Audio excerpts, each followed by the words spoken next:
Hello दोस्तों, welcome to axon classes. दोस्तों, आज फिर से मैं आप लोगों के लिए विज्ञान की एक दमदार क्लास लेके आया हूँ जो आने वाले एग्ज़ाम्स के लिए बहुत ही इम्पोर्टेंट है। और इसमें जो भी क्वेश्चंस हैं ये सब रेलवे की पहली पुरानी परीक्षाओं से ही लिए गए हैं। सो एग्ज़ाम्स की तरह हम लोग क्वेश्चंस को सॉल्व करेंगे। हमारी ऑफिशियल वेबसाइट यहाँ पर आप जाके ज़रूर विजिट कीजिए।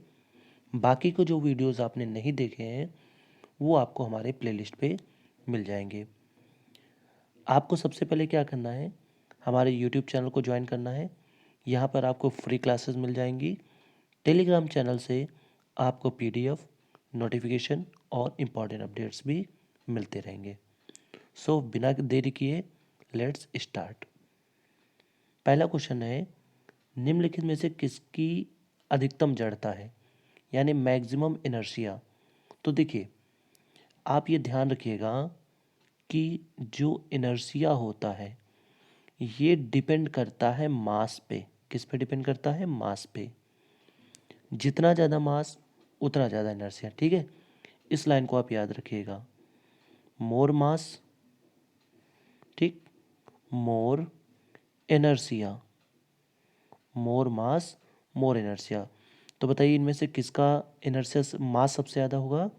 तो वो होगा क्रिकेट बॉल का। तो D will be the right answer. ये बात समझ में आ गई आपको? ओके, सो बढ़ते अपने नेक्स्ट क्वेश्चन पर। यहाँ पे आप ये समझ लो, देखिए इसको इस चीज़ से दिखाया गया है कि जितना ज़्यादा मास होगा उतना ज़्यादा आपको फोर्स की रिक्वायरमेंट होगी और उतना ही ज़्यादा इनर्शिया होगा। ठीक है, बढ़ते अगले क्वेश्चन पर। बिछुआ के पत्तों का आकस्मिक स्पर्श जलन पैदा करता है जो इंजेक्शन के कारण, मतलब कौन सी चीज़ इसमें इंजेक्ट होती है? तो वो है मेथनोइक एसिड। आपको ये याद रखना है। बढ़ते हैं नेक्स्ट क्वेश्चन पर। एड्स एक वायरस के कारण होता है। कौन सा वायरस? HIV। कौन सा वायरस?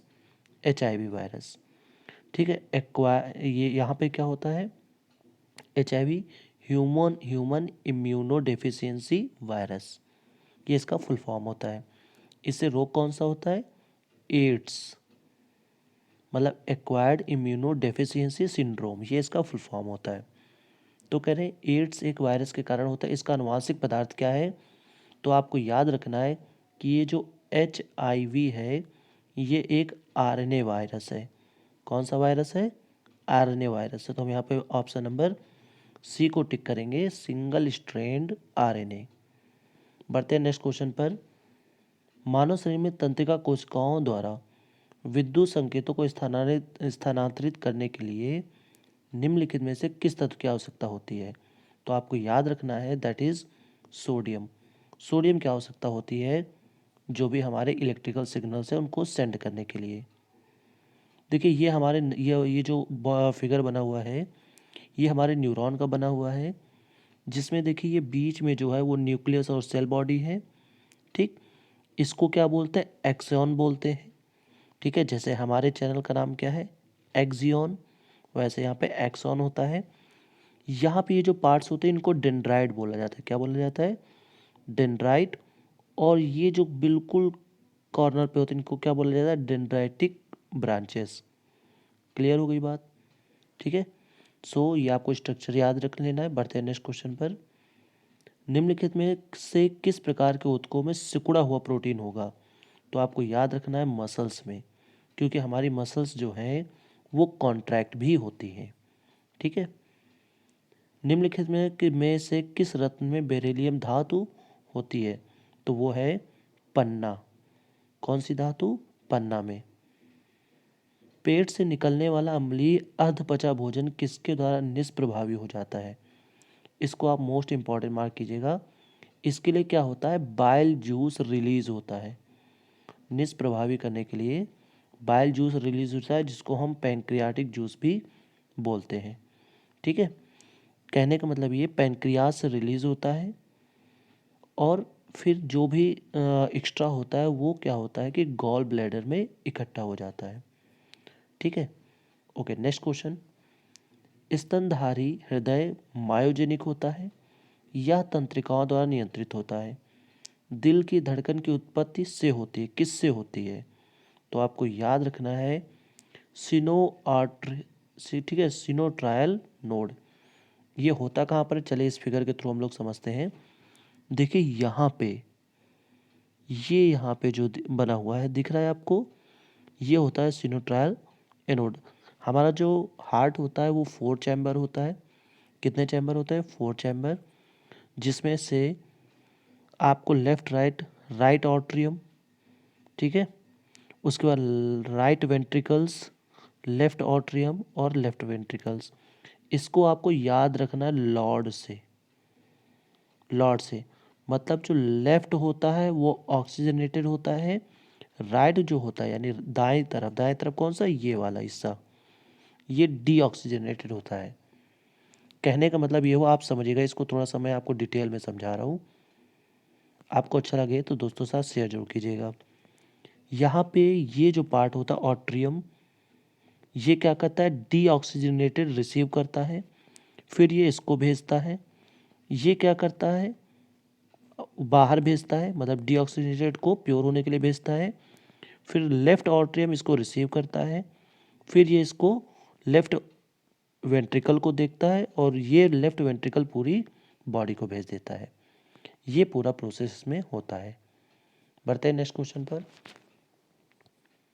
कह रहे हैं विटामिन डी की कमी से छोटे बच्चों को निम्नलिखित में से किस खनिज को अवशोषित करने में परेशानी होती है? तो सबसे पहले यह बात समझ लीजिए आप, विटामिन डी की कमी से क्या होता है? रिकेट्स होता है, ठीक है, रिकेट्स होता है। और रिकेट्स किससे संबंधित बीमारी है? बोन से संबंधित बीमारी है। तो इसका मतलब क्या हुआ? कैल्शियम और फास्फोरस को एब्जॉर्ब करने में दिक्कत होती है। अगला क्वेश्चन है, गुर्दे की विफलता के रोगियों के लिए डायलिसिस में डायलिसिस द्रव आइसोस्मोटिक है। मतलब ये डायलिसिस में किस द्रव को शुद्ध किया जाता है? तो आपको पता होना चाहिए किसको? ब्लड को प्योरीफाई किया जाता है। अगला क्वेश्चन है, निम्नलिखित में से कौन एक धारावाही चालक के कारण चुंबकीय क्षेत्र की दिशा निर्धारित करता है? तो वो है मैक्सवेल कॉर्क रूल, ठीक है, बाकी चीज़ें नहीं होंगी। फ्लेमिंग के बाएं हाथ के नियम से हम लोग क्या करते हैं? किसी चालक, धारावाही चालक पर बल ज्ञात करते हैं चुंबकीय क्षेत्र पे जो रखा होता है, ठीक है। अगला क्वेश्चन है, 3 के बराबर पीएच का एक एसिड समाधान धीरे धीरे पानी से पतला होता है। इस तनुकरण के परिणाम स्वरूप विलयन का पीएच होगा। समझिएगा कहा क्या गया है, आप इसको ज़रा ध्यान से समझिए। कहा यह गया है, सपोज दैट यहाँ पे एक लिक्विड है और इस लिक्विड का पीएच वैल्यू 3 है। अब हम इसमें क्या मिला रहे हैं? हम मिला रहे हैं H2O। तो इसका पीएच क्या होगा? तो इसका ये क्या होता जाएगा? ये न्यूट्रल होता जाएगा। कैसा होता जाएगा? न्यूट्रल होता जाएगा। और न्यूट्रल की पीएच वैल्यू कितनी होती है? 7। इसका मतलब ये जो है ये 7 के करीब पहुँचेगा, ठीक है। अगला क्वेश्चन है, निम्नलिखित में से कौन विद्युत का काफ़ी अच्छा सुचालक है? तो आपको याद होना चाहिए कौन सा? ग्रेफाइट, ठीक है, ये शीशा नहीं है, ये ग्रेफाइट है। और ग्रेफाइट क्या है? एक अधातु है। क्या है? अधातु है जो विद्युत का सुचालक है। बढ़ते हैं नेक्स्ट क्वेश्चन पर। रेशम प्रोटीन, रेशम के रेशे चमकदार रूप देता है, कौन देता है? फाइब्रिन, ठीक है, कौन देता है? फाइब्रिन। नेक्स्ट क्वेश्चन है, जब भी तापमान पर द्रव वाष्प में परिवर्तन हुए घटना वाष्पीकरण के रूप में जाना जाता है, जो होता है, देखिए किसी भी ताप पर कह रहे हैं, समझिएगा, किसी भी ताप पर, तो है बिलो इट्स बॉइलिंग पॉइंट, ठीक है, बिलो इट्स बॉइलिंग पॉइंट। इसको आप ध्यान समझिए। बॉइलिंग और इवेपोरेशन दोनों में क्या अंतर है? बॉइलिंग एक फिक्स टेम्परेचर पर होता है, एक निश्चित तापमान पर होता है, ठीक है, निश्चित तापमान पर होता है। और ये जो है इवेपोरेशन, ये किसी भी तापमान पर होता है, किसी भी तापमान पर होता है, ठीक। न्यूटन का गति का नियम तुलनीय गति से करने वाले कणों पर लागू नहीं होता है। तो किस पर लागू नहीं होता है? तो वो है लाइट पर, ठीक है, न्यूटन्स का जो लॉ ऑफ मोशन है ये लाइट पर लागू नहीं होता, क्योंकि लाइट की स्पीड बहुत होती है। कितनी होती है? 3 × 10⁸ मीटर पर सेकेंड फास्टेस्ट। अगला क्वेश्चन है, निम्नलिखित में से कौन सा उपकरण निम्न वोल्टेज प्रत्यावर्ती धारा को उच्च वोल्टेज में बदलता है, मतलब लो वोल्टेज को हाई वोल्टेज में बदलता है? तो कौन बदलता है? ट्रांसफार्मर। ठीक है, ट्रांसफार्मर का काम क्या होता है? लो वोल्टेज को हाई वोल्टेज में बदलना। अगला क्वेश्चन है, एक प्रकाशीय भ्रम जो पूर्ण रूप से गर्म ग्रीष्मकाल के दौरान रेगिस्तान में होता है, इसके सिद्धांत पर आधारित है? तो आपको याद रखना है पूर्ण आंतरिक परावर्तन। इसमें होता क्या है आपको नेक्स्ट इमेज में दिखाते हैं। देखिए, चले इसे बता देते हैं आपको। इसमें होता क्या है कि जैसे मान लीजिए कोई ये पेड़ है, रेगिस्तान में बना हुआ है, तो अगर कोई आदमी इसको देखता है यहाँ से, अगर कोई आदमी देखता है तो उसको यहाँ पानी में, समझिएगा, यहाँ पानी में इसकी ऐसे लग रहा है कि यहाँ पानी इमेज बनी हुई है। रेगिस्तान में उसको यहाँ पे क्या दिखता है? जैसे इसकी इमेज बनी हो। तो ये एक भ्रम पैदा करता है। और किसकी वजह से होता है ये? टोटल इंटरनल रिफ्लेक्शन यानी पूर्ण आंतरिक परावर्तन। बढ़ते हैं नेक्स्ट क्वेश्चन पर। किसी भी कवक की कोशिका भित्ति पौधों से भिन्न होती है, तो आपको याद रखना है चिटिन। ठीक। अगला क्वेश्चन है, तापमान में बिना किसी बदलाव के किसी तरल को गैसीय अवस्था में बदलने के लिए आवश्यक ऊष्मा की मात्रा कहलाती है? तो वो है गुप्त ऊष्मा। गैसीय अवस्था में बदलना है तो लेटेंट हीट ऑफ वेपोराइजेशन, जिसको हम एल से रिप्रेजेंट करते हैं। ठीक है। अगर हम बात करें पानी के लिए, तो पानी के लिए ये होती है 540 कैलोरी पर ग्राम। ठीक है। बढ़ते हैं नेक्स्ट क्वेश्चन पर। निम्नलिखित में से कौन सा तत्व सबसे अधिक संख्या में यौगिक बनाता है? तो वो है कार्बन। कौन है? कार्बन। क्योंकि कार्बन कार्बन के साथ मिलकर भी ये कई सारे बॉन्ड बना लेता है, ये आपको मालूम होना चाहिए। बाकी जैसे एन एन के बीच में केवल ट्रिपल बॉन्ड पॉसिबल है, सिंगल बॉन्ड या डबल बॉन्ड पॉसिबल नहीं है। सो मानव आंखों में रंग दृश्य नामक फोटो रिसेप्टर कोशिकाओं का कार्य है। तो क्या कार्य है? तो किसका कार्य है? कोन्स का। किसका कार्य है? कोन्स का। कोन्स जो है वो दो टाइप के होते हैं, एक होते हैं बेलनाकार और एक होते हैं शंक्वाकार। कैसे होते हैं? शंक्वाकार होते हैं और यही रंग को निर्धारित करते हैं। यही किसको निर्धारित करते हैं? रंग को निर्धारित करते हैं। सो ये आई का एक पार्ट है। और यहाँ पे देखिए ये कोन्स बने हुए हैं। रॉड सेल्स क्या करते हैं? तो रॉड सेल्स प्रकाश की तीव्रता, किसको? प्रकाश की तीव्रता को देते हैं। कोन देखिए कितने टाइप के? टोटल 3 कलर के हैं। ठीक है, तो ये कोन्स हैं जो कलर को बताते हैं। ठीक है।